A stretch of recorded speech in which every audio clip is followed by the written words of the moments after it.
And joining me this morning to talk about the historic loss is Wright State University professors Pascal Abadie and Kirsten Halling, who both have dedicated their lives to studying and teaching French culture. Thank you so much both for joining me this morning. Now, you both have visited the historic cathedral, I'm sure on multiple occasions. Yes. Now, Kirsten, why is this so important to the world? I think it's, as you say, it's important to the world, not just to the French. It's a symbol of, well, it's French history, French literature, French culture, architecture, and it represents the rootedness of the French in history and tradition.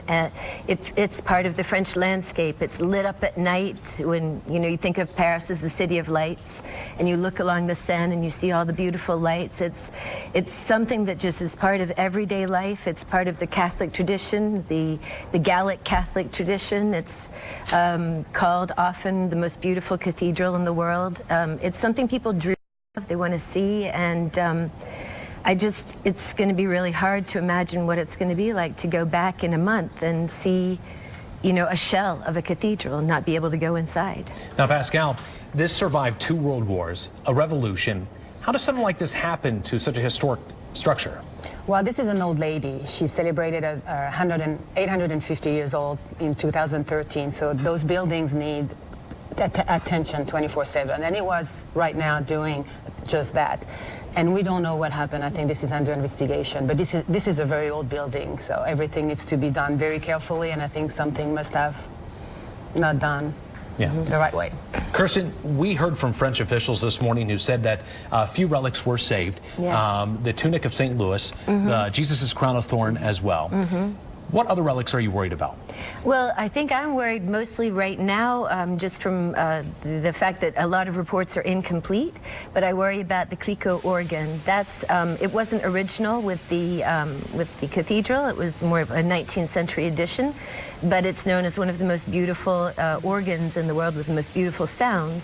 And I don't know if there's any damage to that. I also kind of worry about the bells. There's the big Emmanuel bell that's in the towers, and I'm trying to figure out how on earth those didn't fall down since they're all supported with wood.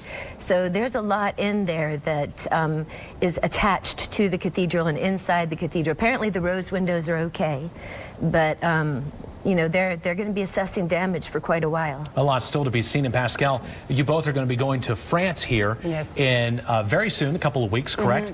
With a group of Wright State students. What do you expect to see, and what are you hoping to get out of that trip?